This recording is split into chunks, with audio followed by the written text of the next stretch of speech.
Namaskar दोस्तों. The objective of today's video is to give a brief overview of the work that we did in the last 4 months, right?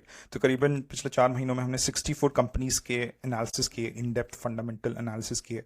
बहुत सारे videos हमने stand alone analysis पे बनाए, कुछ sectoral analysis है, but the analysis that was done for each of the companies that we showed was in depth fundamental, right? तो अगर आप स्क्रीन पे देखोगे, I have highlighted these companies और segregated these companies into green and red. तो जो EPS growth है Q3 25 का, जो क्वार्टरली रिजल्ट्स आए थे, अर्निंग्स रिजल्ट्स आए थे, अर्निंग सीजन जो था, उनके रिजल्ट्स मैंने यहाँ पे स्क्रीन पे दिखाए आपको, right? And I have only considered one metric which is EPS growth. मैंने sales growth, PAT growth, OPM वगैरह बाकी कोई मेट्रिक कंसिडर नहीं किया. I have considered the most important metric, the metric which actually matters to the market. And इसमें मुझे जो red में आपको दिख रहा है, these are companies which have shown degrowth, right? और ग्रीन में जो दिख रहा है, these are companies which have shown growth. इसका मतलब ये नहीं है कि ग्रीन में जो कंपनीज हैं उनके बिजनेस मॉडल्स बहुत सॉलिड है. इनफैक्ट बहुत सारे कंपनीज जो ग्रीन में है उनके बिजनेस मॉडल्स बहुत फ्लॉड है. There are more cons than pros when you analyse these companies, right? तो अगर मुझे एक एक कंपनी के बारे में एक ब्रीफली अगर डिस्कस करना है, तो लेट्स से टीटी के प्रेस्टीज जब हमने शुरू किया था, राइट? टीटी के प्रेस्टीज कंज्यूमर डिस्क्रिशनरी ब्रांड है. मैनेजमेंट इतना क्लियर नहीं है कि नेक्स्ट जो ग्रोथ है कहाँ से आएगा. So they have employed all these consultants who would help them to figure out where the next leg of growth is going to come. तो इनके क्वार्टरली रिजल्ट्स काफ़ी पुअर थे. -6% से ये कंपनी ग्रो तो नहीं हुई, डी ग्रो हुई है, राइट? कैरसिल अगेन -23% का एक तरह से ईपीएस डी ग्रोथ दिखा है. कैरसिल में मुझे इनिशियली लग रहा था कि the complete sector is taking a lot of beating because of the red sea event and US में जो भी इन्फ्लेशन वगैरह, जो भी मैक्रो इंडिकेटर्स या जो भी जियो पॉलिटिक्स में हो रहा है, बट ये बात नहीं है. एक्चुअली पोखरना के रिजल्ट्स काफ़ी अच्छा है. तो it is crucial that we'll have to analyse once more and see where this company is right now operationally, कहाँ पे चीज़ें हैं, right? BLS International के मैंने 2 वीडियोस बनाए हैं, so you would find those videos on the channel and you can just go through the videos, right? काफ़ी अच्छे से मैंने रिव्यू किया है. पहले वीडियो में भी फंडामेंटल एनालिसिस किया है, दूसरे वीडियो में भी मेरा जो रैशनल था इस कंपनी में इन्वेस्ट करने का, वो मैंने क्लियरली काइंड ऑफ रखा है, right? Ritco logistics companies, B2B logistics company, not a big fan of the business models, but ये कंपनी करीबन पिछले क्वार्टर में 26% YOY से ग्रो हुई है. तो ये सारे YOY नंबर्स है, these are not sequential numbers. Anup engineering again renewable energy में है, इसका ग्रोथ फिनोमिनल है. 54% का एक तरह से ग्रोथ है. इस कंपनी का काफ़ी सही कंपनी है ये, बट स्टॉक प्राइस बहुत ऊपर जा चुका है. तो थोड़ा रैशनल स्टॉक प्राइस होना बहुत ज़रूरी, थोड़ी रैशनैलिटी आना बहुत ज़रूरी है, right? LT foods again has grown a lot in the last 1.5 year. इसका भी स्टॉक प्राइस 7x 8x ऊपर गया है, right? But now it's taking a breather right now. TB और टेक मुझे काफ़ी सही कंपनी लगी कि normally it is a play on Indians traveling outside or globally, क्योंकि एक B2B कंपनी नॉर्मली आप जब you know when you talk about these online platforms, for example travel और tourism के, ये B2C कंपनीज होते हैं जैसे मेक माई ट्रिप या फिर yatra.com. But TBO Tek is a B2B company. मुझे अच्छा याद है काफ़ी, जब ये कंपनी लिस्ट हुई थी उसके पहले जेफरीज ने इसके ऊपर एक बाई कॉल निकाला था. तो उस बाई कॉल को देख के मैंने इस कंपनी को एनालाइज किया और मुझे इसका बिजनेस मॉडल काफ़ी सही लगा, राइट? पोखरना की मैंने बात की. पोखरना फिनोमिनल ग्रोथ दी है, 138% का क्वार्टरली रिजल्ट है या फिर ग्रोथ है, इनका ईपीएस ग्रोथ है, राइट? तो इनिशियली मेरा झुकाव कैरिसल के प्रति ज़्यादा था 6 months 8 months बैक, बट अभी मुझे लगता है कि Pokharna is a far better business model than Carousel, right? Pokhana is very much focused on the one product line which it is manufacturing and getting to the market. Carousel जो है वो बहुत diversify कर चुका है अपने products में, right? तो इस पे हम एक Pokhana versus Carousel पे एक proper analysis करेंगे बहुत जल्द, right? Som Distilleries is an alcohol brand, right? Cyclical sector है alcohol, right? एक small cap company है Som Distilleries. मैं इस company को 2019 से track करता था, राइट?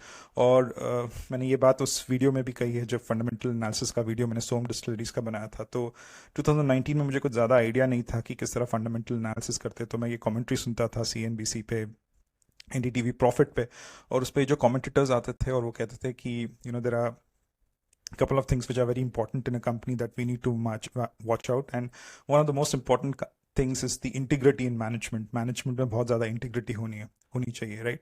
बट सोम डिस्टिलरीज को मैं जब फॉलो करता था तो ये करीबन 12-12 के प्राइस पे ट्रेड करती थी।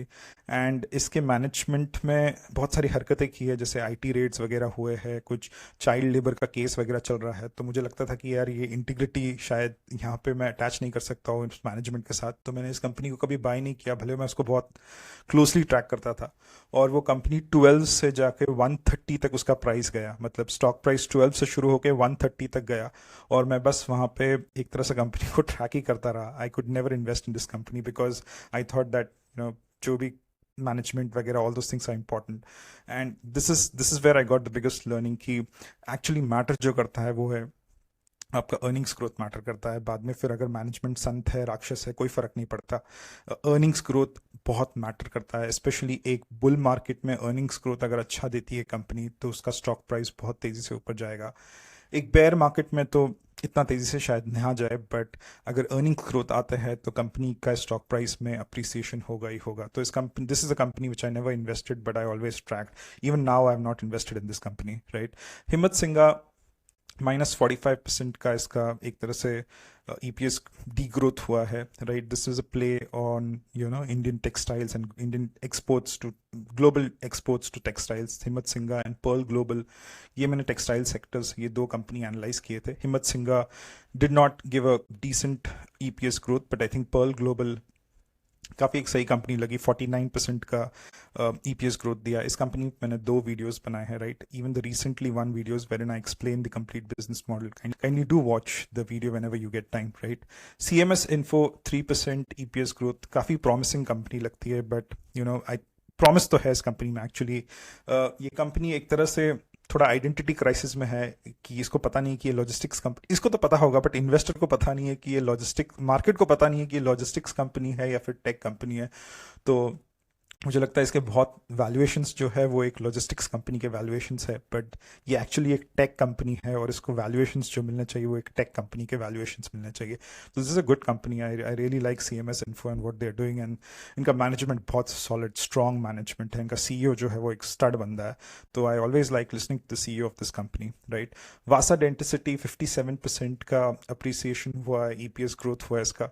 तो डेंटल कार्ट नाम की एक वेबसाइट है, तो आपको डॉक्टर्स को जो भी औजार लगते हैं लोगों के ऑपरेशंस करने के लिए, अपना क्लिनिक सेटअप करने के लिए, तो वो सब सप्लाई करती है। तो ये ई कॉमर्स कंपनी है, डिसेंट कंपनी है। इसमें फेमस इन्वेस्टर्स आशीष कचोलिया जैसे इन्वेस्टर्स इन्वेस्टेड है, राइट। अभी तो अभी आई थिंक 12-1500 इसका मार्केट कैपिटलाइजेशन है। इस कंपनी का ज़्यादा बड़ी नहीं है, बट काफ़ी पोटेंशियल इस कंपनी में। It's a micro cap, I would categorise this as a micro cap. इस कंपनी को एनालाइज करते हुए मुझे अभी भी याद है, मुझे ज़्यादा इन्फॉर्मेशन नहीं मिला था, but it's a decent business model and one we have to see how this kind of grows, right. Indigo Paints -3, paints की तो लगी हुई है, चाहे फिर वो एशियन पेंट्स है, इंडिगो पेंट्स है, तो पेंट्स को संभलते संभलते मुझे लगता है थोड़ा टाइम ही लग जाएगा। कैंपस वेयर ने बहुत बढ़िया रिजल्ट दिया, 85% का रिजल्ट दिया। कैंपस वेयर एक फुटवेयर सेक्टर में मुझे लगता है it's a decent company. Metro Brands और कैंपस वेयर में I would always say that Campus wear is a decent company, पर इसका पी बहुत ज़्यादा है, so that is somewhere, that is something we need to be careful about, right. Amrutanjan health काफ़ी एक defensive kind of play है।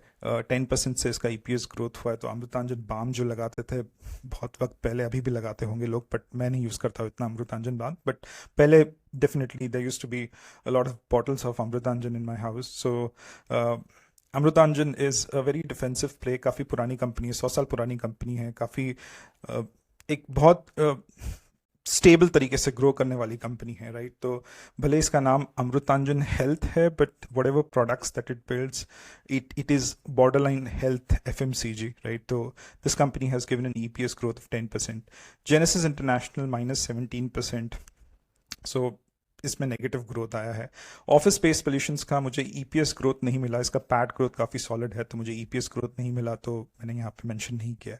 Polyplex corporation really good EPS growth. इस company को फिर से एक बार एनालाइज करना पड़ेगा, क्योंकि in spite of giving such good EPS growth, इसका कुछ एमएनए भी हुआ है, कोई प्रमोटर चेंज होने वाला है, but you know why the stock price has fallen more than 20-22%, that is something which I will have to see again, right. Aditya vision 2% growth expected lines, काफ़ी ऊपर जा चुका था इसका स्टॉक, तो थोड़ा कूल डाउन करेगा। एनविरो इंफ्रा इंजीनियर्स -68%, ये भी माइक्रो कैप कंपनी है। नवंबर में, एक तरह से नवंबर 24 में लिस्ट हुई है कंपनी। ईपीसी कंपनी है, this needs to be analysed again as well. काफ़ी डिसेंट कंपनी है, काफ़ी प्रमोटर स्ट्रॉन्ग है इस कंपनी का। पीएन गार्गिल पे मैंने 2 वीडियोज़ बना दिए हैं, kindly have a look at the 2 videos, especially the recent one wherein I've spoken about the business model of Titan and you know इसके साथ एक स्काई गोल्ड का भी वीडियो मैंने गोल्ड पे, एक तरह से ज्वेलरी रिटेल पे या ज्वेलरी पे मैंने 2 से 3 वीडियोस बनाए हैं। Kindly have a look at it, you will get a very good understanding of the business models that is there in B2B as well as B2C kind of jewellery company. Ganesha ecosphere has grown really well, 101% का EPS growth है। Recycling sector में company operational है। Epack durable -58% growth है इसका। Again, I've done a fundamental analysis video on this, plus there is a review as well about after the Q3 result. Kindly refer to that video. C2C Advanced Systems, इस पे सेबी का एक तरह से fraud होने का आरोप लगा था, तो ये company C2C Advanced Systems defence technology में कंपनी है ये, and this got listed somewhere in the first week of December. इसका मैंने एनालिसिस किया था, मुझे बहुत याद है, मुझे अच्छी तरह से याद है। 2 इसमें मुझे गैप्स दिखे थे। एक तो इसका सेल्स ग्रोथ है, it was 4-5 times of the ROE, मतलब इतना तेज़ी से कंपनी ग्रो कर रही है कि पूछो मत। और दूसरा जो है, it is not able to collect cash from its customers, तो रिसीवेबल्स का बहुत बड़ा इशू है। तो सेबी हैज़ काइंड ऑफ इस कंपनी को गांठा है रिसेंटली सेबी ने, क्योंकि इनके जो सेल्स ऑर्डर्स है, 70% of the sales orders are from related party, मतलब सगे संबंधियों से सेल्स ऑर्डर्स मिले हैं। तो ऑब्वियसली सगे संबंधियों को बेचा है कुछ, तो फिर पैसे थोड़ी तो मिलेंगे। तो माइक्रो कैप कंपनीज में cash CFO to EBITDA, cash flow होना बहुत ज़रूरी है। तो C2C advance systems, I think इसका स्टॉक डीलिस्ट हुआ है या कुछ हुआ है इसके बारे में, राइट? सेबी ने इसको इन्वेस्टिगेशन चालू है इस कंपनी के बारे में। That is something which no one could kind of read about. Zaggle Prepaid, again, is company ke, when I did the analysis of this company, I did not have a lot of good things to say about this company, but this company has grown by 21%, right? EPS growth इसका 21% है। Proteon e-government grew by 50%, but इसका stock price बहुत गिर गया है। This is a very good company for long term. I really like this company. Sagility, 24% से इसका EPS growth हुआ है, again a decent company.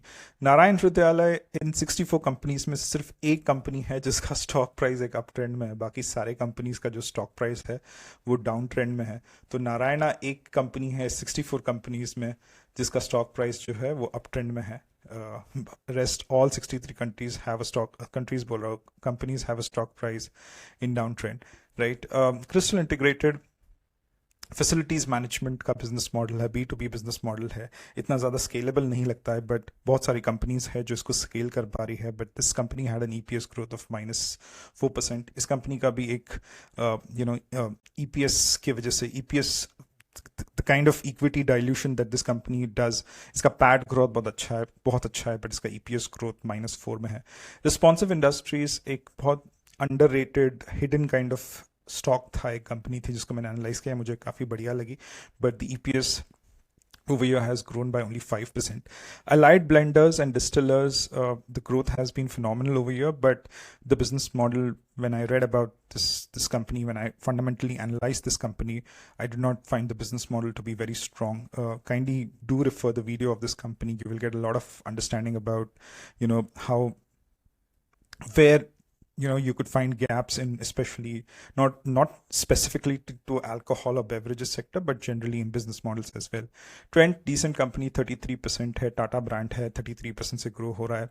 Apparels है, if you want to understand apparels or if you want to understand retail, larger retail market, one has to understand Trent के अंदर Zudio है, तो apparel retail समझ में आता है। Trent के अंदर स्टार बाजार है, तो ये ग्रोसरीज का जो मार्केट है, जो डीमार्ट चलाता है एक तरह से, ग्रोसरीज जो है वो समझ में आता है, राइट? ट्रेंट में वेस्ट साइड है, तो उसका बिजनेस मॉडल एक तरह से बहुत सही है, तो वो समझ में आता है। तो Trent is kind of a case study, one has to know and understand trend really good if one wants to kind of get a grip on the retail sector, चाहे फिर वो retail किसी में भी हो, electronics हो, apparel हो, grocery हो, Trent does it all or will do it all. So Trent is a good company. MTAR Technologies, 55% से EPS ग्रोथ हुआ है इस कंपनी का भी मैंने एनालिसिस किया है, राइट? सो PVR Inox 182% से, इसका मुझे लगता है कि EPS ग्रोथ बहुत सॉलिड हुआ है पिछले क्वार्टर में। ये company this company and this sector has gone through a lot of tough times in the last 2 years, and this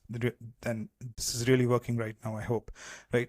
Vaibhav Global, 34%. Again, this was in the portfolio of Vijay Kedia, and this is one of the two stocks which have not performed in his portfolio for the last 5 years, and इसमें कुछ changes दिख के आ रहा है. Then